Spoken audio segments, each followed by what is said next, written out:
Hey, everybody. Welcome to the Flagler Voice podcast studio here in Palm Coast. We are powered by the U.S. News and Entertainment Network. And today we have a very special guest in the studio. He's a candidate for an upcoming position here with the Flagler County Commission District 2. His name is Greg Feldman. And I really like that name because I'm Feldbauer and he's Feldman, and we've had that discussion. I know the ancient words for my name says I'm a field farmer. His said he's a field man. We don't know who the boss is. But he's here today to talk about his candidacy, what he is standing on in his running, what he believes he can bring to the county and help us. I know he has a long career in public service. So we're going to be discussing that. So, Greg, welcome to the studio. Michael, it's great to be here. So give us a little background on who you are, where you've been, what you've done, what puts you in a position that you think you would be in a good position for this particular office. That's fair enough. I was born and raised in Chicago. I spent 5 years in Oklahoma, went back to Illinois for a while, where I began a law enforcement career. And I was a graduate of the Chicago Police Academy. I spent about 8 years there, 9 years in that area, and it just got to be too cold for me. It was snowing dramatically one night, and I was working a crash in the middle of the night, and it got really quiet. And I reached up, and one side of my head was frozen, just iced over completely. So I went in the next day and gave them 30 days notice. Moved down to South Florida. A year and a half later, I was working for the South Miami Police Department. I spent 25 years there. A couple other jobs after that with the West Miami Police Department. I also went to work for the state of Florida, the Department of Children and Families, as their regional criminal justice coordinator. And I handled coordination between, in the beginning, 78 other police departments. And then they trimmed that down to only 44. Only 44. Right, made it a lot easier.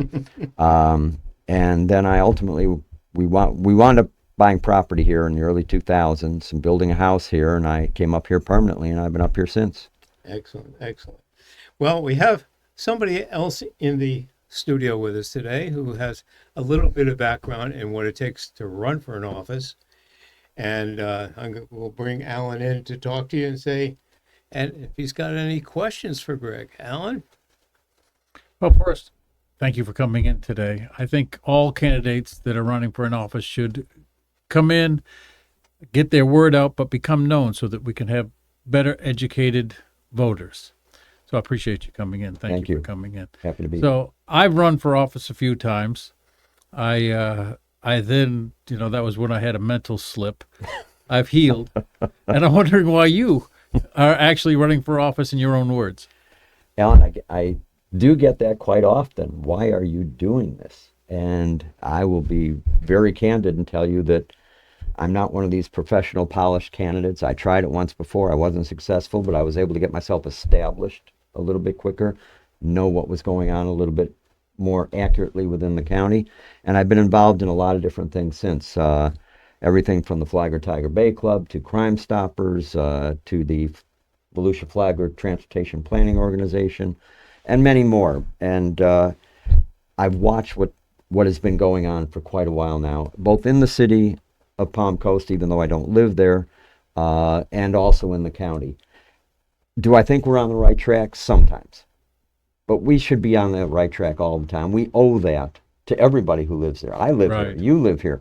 We owe it to each other as well as to the citizens in general to be on the right track, no matter what you're talking about, be it public safety, be it tourism, be it economic development. We need to have a clear path, and I'd like to help with that. I think I'm qualified to do that because I have been so involved with the various entities as well as in the political arena,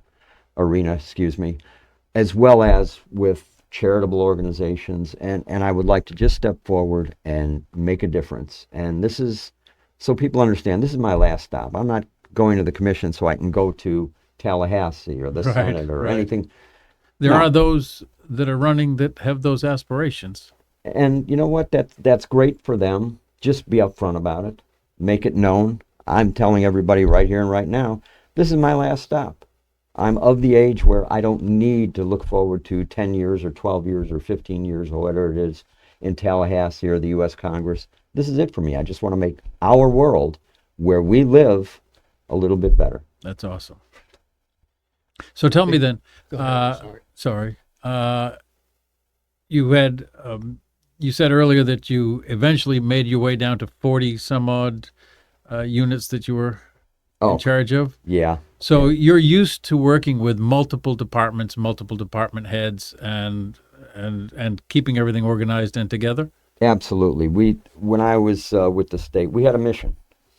And I'll quickly describe it. There was an issue with Department of Children and Families back in the mid-2000s.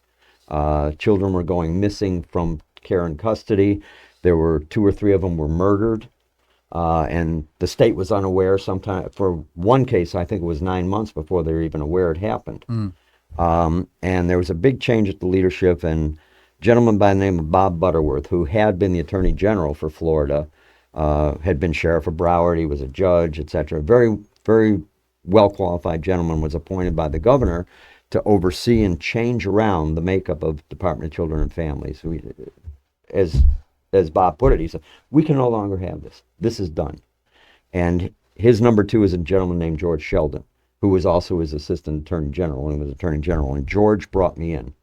And I had a singular mandate, and that was bring the number of kids who were missing down. At the time I walked in there were over 700 kids on the list as missing. Missing from state custody. Now, having said that, easily 500 or more were sloppy paperwork. They really weren't missing. So that was the low-hanging fruit, and we've worked. Child care is privatized in the state of Florida. Department of Children and Families does not do anything other than placement. So I worked with our private partners, and it was a chore because they were used to doing it this way, and they weren't used to somebody with a law enforcement mentality who was out there saying this, this, this. But we got it done, and we got it down to about 250. Now, the 250 were a little more challenging, but we worked at it, and when I left 6 years later, I think it was 18.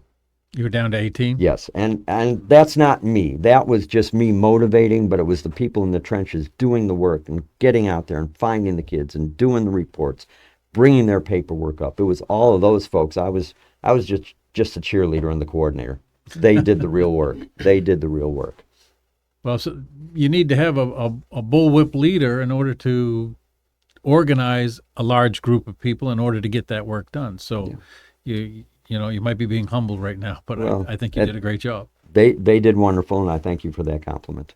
Well, I think they also need somebody who has leadership, not management, but leadership. Leadership gets the workers wanting to get the work done correctly. Management is dictatorship. Leadership has a little bit of that in there, but it also leads them in the direction, giving them the information and the direction they need to go to get the job done, regardless of what it is. When a brief stint that I had at Johnson Wales University in North Miami, I was a director of safety and security, and there was a gentleman who had been there a couple of years, and when the previous director had just walked out on them, they were looking for somebody. He was a great candidate, but he didn't have the experience, and also he was, I think, 23. They wanted somebody with a little more seasoning, and I got that.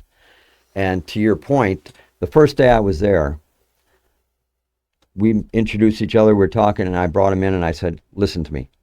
My style of management is my first day in this chair is the first day you train for this chair. And he about fell out of his chair. But he did a great job, and a year and a half later, when I left to go to the state, he walked right in. And that's the way you need to motivate people. They need to have a goal. They need to see the goal, and they need to have a pathway to the goal. And if they have that pathway and they stay on that pathway, they're going to be successful. And that's what happened with DCF as well. We set up programs. We set up pathways for the investigators, for the child care specialists, all them. This is where we need to go. This is how we get there. And then they ran. And that's why I say they deserve the credit, because we set up the programs, they ran with it. Well, that's very impressive because we know how important that is. Thank you. To our our state, to the whole country, actually, what's going on. And when you provide the leadership, that means that the team, as you said, somebody in that team wants to have your job. My dad always taught me, if you want to move up the line yourself, you better have somebody ready for you behind you. So you're always training up the next person to Sure. go. But having that ability to do that, okay, and so proof is in the proof that you have that it got accomplished. It wasn't an overnight thing. You knew that No. from the very beginning. I mean, because, just to sort out that first 500 or so, whatever it was that was the paperwork screw up, had to take a while just to get that down to Sure where you did. knew what you were actually working on. So that's quite impressive work. And how do you see that, in your own words, fitting into what you see, what you're going after becoming a county commissioner? It's a great question. And quite honestly, I'm going to be elected as a representative of the people of Flagler County. It is not really that much what Greg thinks. It's what the constituents think. That's the way I've always been when I've been on the constituent side. And now I want to be on the other side, listening. One of my friends said to me, he said, will you do town halls? Well, everybody does town halls. They said, will you do town halls? And don't show up with a PowerPoint and a bunch of stuff. And I looked at him, I said, when I do a town hall, the odds are I'm going to show up with a handout and a lined pad. Because it doesn't matter what I need to present to you unless there's something important. It's what everybody sitting there needs to present to me, and I can take notes. And if I don't know the answer, I can get back to them with the answer. And that's the way I look at it. We're there to serve. We're not there to, I won't even say anything else. I'll just say we're there to serve, period. Sounds good. Sounds excellent. I have one other question, and I hope Alan has a few more also. When you're talking about you want to serve the public, Mhm. you don't want to bring just your thoughts to the table and work that way. In what I've seen here in the last several years with any of the elections, and I don't care what side Okay. of the fence you're on, is that gets gone. We don't hear that part. We just hear people pointing fingers at who they're running against.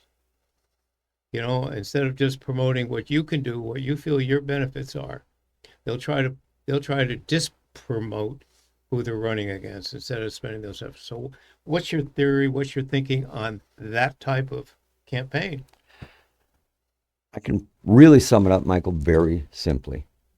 If I have to win because I'm telling you my opponent is bad, I don't deserve to win.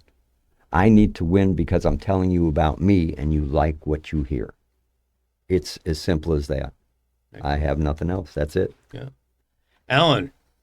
Yeah, so I love what I'm hearing from you. I think it's fantastic. But I have a question. Yes, sir. The CFO, state CFO was here, and you knew this was coming. Of course. Of course. And there's a question about the formulas he used, and whether 59 million was wasted or 59 million was needed, and blah blah blah blah blah.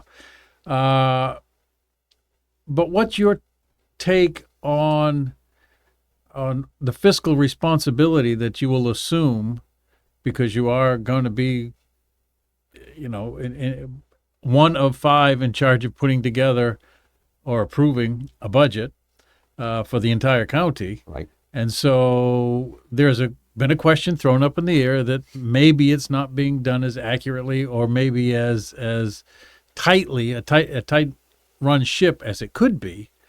How do you feel about that? And what do you think you could bring to the table, even if there is no problem, but bring it to the table in order to hold it tighter and keep it together?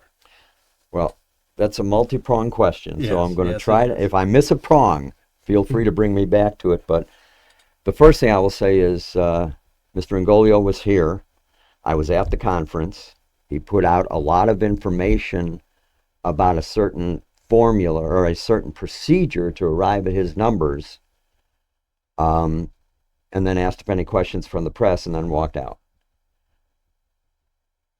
I have since reached out to his camp. I asked after the meeting, of one of his staffers, and they referred me to another entity, and that entity referred me back. And so we have formally reached out to Mr. Ngolia's office and requested the information that they use to arrive at these conclusions. I haven't received anything yet. It's been, 10 days maybe? I have not received a communication back. So let me preface it by saying that, so Sure. that I don't have his information to work with, just what he threw out there. I've read the budget. I've looked at the budget. I don't see it. Is there a way to tighten up on money? All the time. I mean, I do it at home. I look at my checkbook and I say, ooh, you know what? Let's do this different next month or something. There's always ways to save some. But I just believe that we have certain things we have to do. For example, public safety. Public safety is number one. Nobody will live here without true public safety. This county is in the top 1% of safety for safe living in the whole United States. That didn't happen by accident. It happened with a good sheriff, and it happened with the appropriate funding to build the department. And he continues to do so as we get more and more population, which is what Mr. Ngolio was talking about. Number two, the second part of the public safety is the fire department. Now I'm talking of Flagler County Fire Rescue. Palm Coast is under the jurisdiction of the purview of the City of Palm Coast. Flagler County Fire Rescue last year responded to over 20,000 calls for service. Wow.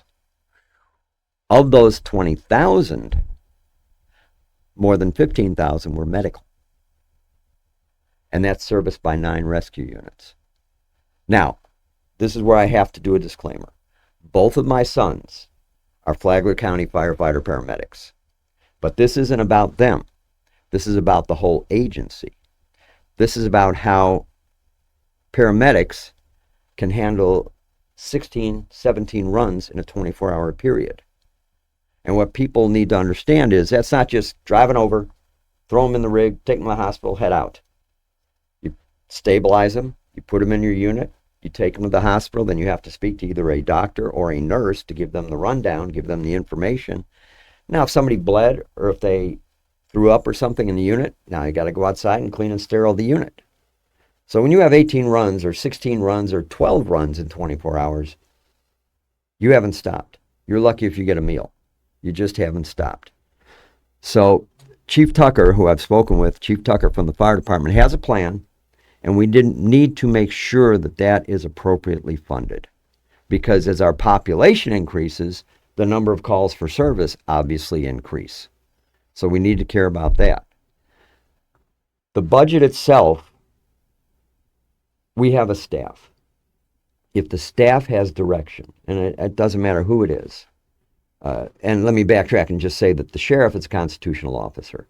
Right. Basically, he asks for X, we give him, and then he spends it however he wants. No matter if it's all on salary, all on car, and obviously it isn't all, but we don't control how he spends it. We just control what he gets. Right. And so we have staff that we depend on to turn in this budget. We have staff that goes through the numbers, that evaluates in a perfect world, they evaluate their department, they ask for exactly what they need. Now, we all know it's not perfect simply because from, say, October 1 to next June, prices go up. Prices change. Quality changes. That now they've cut back on this, so we want to get a better quality one, which is more money, but it'll do the same function that the one we looked at a year ago when we did our budgeting. So we have to be able to flex like that. By the same token, if a department asks for, and I'll use round numbers, if a department asks for $5 million and then it turns out they can only document or back up 3, it's a $2 million question. They're either going to have to answer or they're not going to get it. Right. That's real simple. That makes it easy. You have to be careful that you don't cut off too much and deprive the citizens of service. Because the bottom line is, it's not about how many people we employ or anything like that. It's about the service. People pay their ad valorem tax and their sales tax, et cetera, et cetera. They expect something in return, and it's our obligation on the county commission. Hopefully I will be there. It's our obligation to make sure they're getting what they paid for. And that's how I look at the budget. Oh, that's fantastic, and I agree with everything you just said. Uh, when I was foolishly running for mayor of Palm Coast, one of the things I mentioned was that I would go line by line through the budget and meet with the various department heads that were associated with that portion of the budget, and make sure, at least to the best of my ability, that what they were asking for met what was needed. With, as you mentioned, prices go up. So there has to be a little bit of, I don't know a better word for it, fudge room.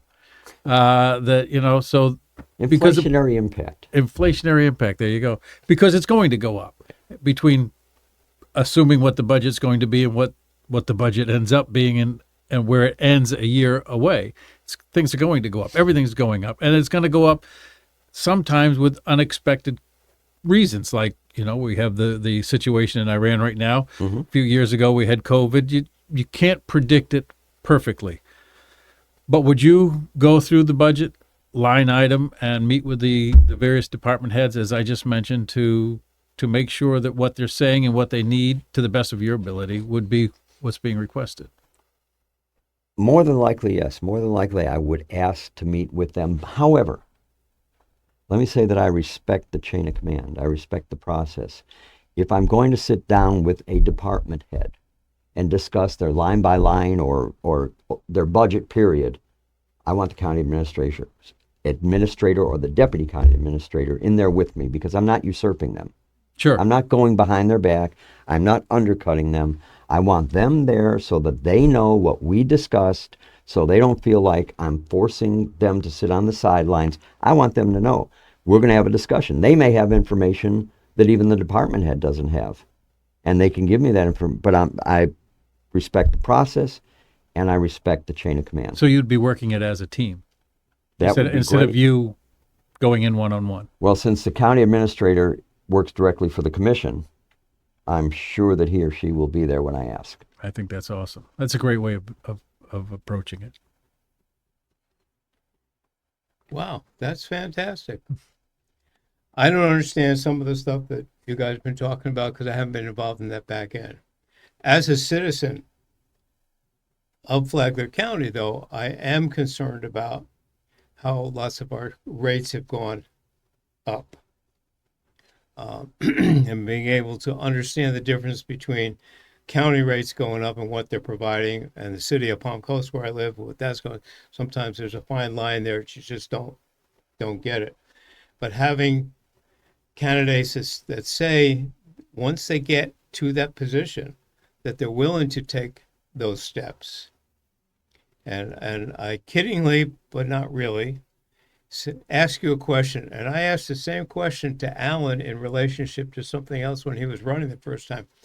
If you are seated as a county commissioner, the things that we've been talking about today, will you guarantee that those are the things that you're going to go after? You're going to try to succeed in finding this information out? I know no one can guarantee they get it. My biggest problem with almost all politicians is they promise a lot and then never even try.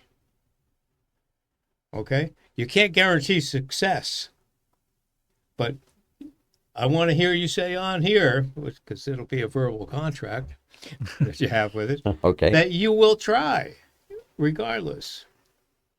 Okay. The word guarantee is a word that I won't use because I can't guarantee everything. Things change.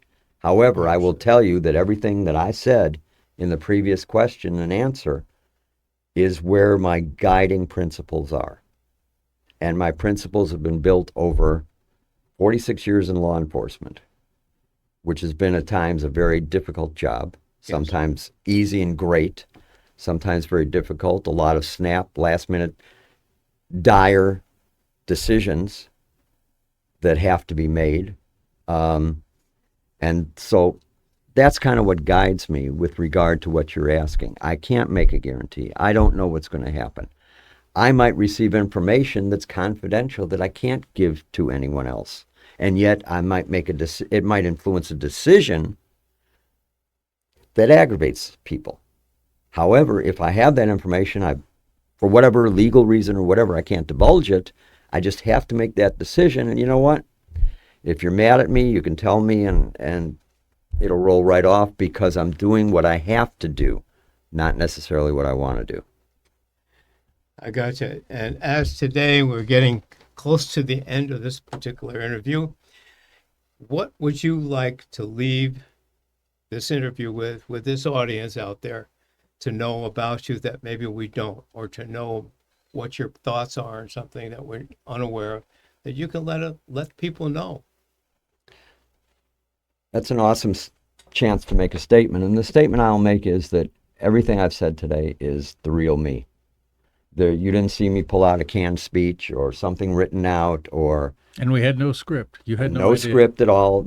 The questions were somewhat anticipated, but a couple of them were kind of left field, and that's cool. I'm good with that. But I just want people to understand that my sole focus when I'm elected is to just sit there and do the absolute level best that I can to truly represent everybody in Flagler County. I want people to understand that I can't do anything about the water rates for Palm Coast, because Palm Coast is a separate jurisdiction. They have their own elected council. I can't step on that, just like they can't step on the county commission when it's a county commission decision. But wherever possible, we can get together and talk about things. We can work things out. Let's all get together and discuss traffic. Let's all get together and discuss the beaches. Whatever it is, let's discuss it. Let's reach a consensus that all of our citizens, be it the county, the city, Marineland, Flagler Beach, Bunnell, that we can all agree is the best for the county and the people living there. That's excellent. I appreciate that. Alan, do you have any last minute things you'd like to add? I've known you for a while, Yes, sir. and I've never known you to stray from what you've said you were going to do, or the way you're going to do it. And I agree with you 100% that there will be times when you may not be able to divulge information that you've been given, which could alter your decision on something. And even if you did everything you said you would do and everything, that you're going to have people hate you anyway. And I've been a cop. I understand that. oh, there you go. Yeah, sure. But I'm really glad, because, there's a lot of people, these haters that you may get and the lovers that you may get out there that will love what you do, aren't standing up to take that seat. So it is my honor to be able to speak with you, because you. I understand what it's like to stand up to try to go for a seat, yes. and the crap that can be thrown at you. So really, I applaud you for it, and I thank you for coming in. Thank you, Ellen. I appreciate it. Well, I'm going to close with a couple little things here. One, to remind what Alan said earlier, that all the candidates in the upcoming elections are welcome to come and do the same thing with us. We're not taking sides. We insist on only one thing, and that you emphasized not knowing, is civility. Come in here, tell us who you are. Tell us what you think you might be able to do for us. Don't tell us what you think about the other candidates. That ain't going to do it here. So all of you who are out there listening, you're welcome to contact us, either Alan or myself, and we'll set up a time where you can come in and do this. So the people of the county and the city get to know the candidates a little bit better. If you can't make a town hall meeting all the time, this type of interview helps you a lot. It also might encourage you to go to a town hall meeting to get more information on the particular candidates. Or a commission meeting or a council meeting. Oh, yeah. So we as citizens have to play an active role. But we are looking for leaders that will do or try to do what they say they're going to do.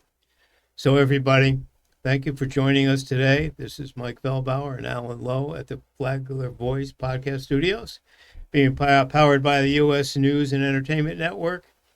And we want to thank Greg Feldman for coming in and spending time with us today. And if they'd like to find me, it's at votefeldman.com. VoteFeldman.com.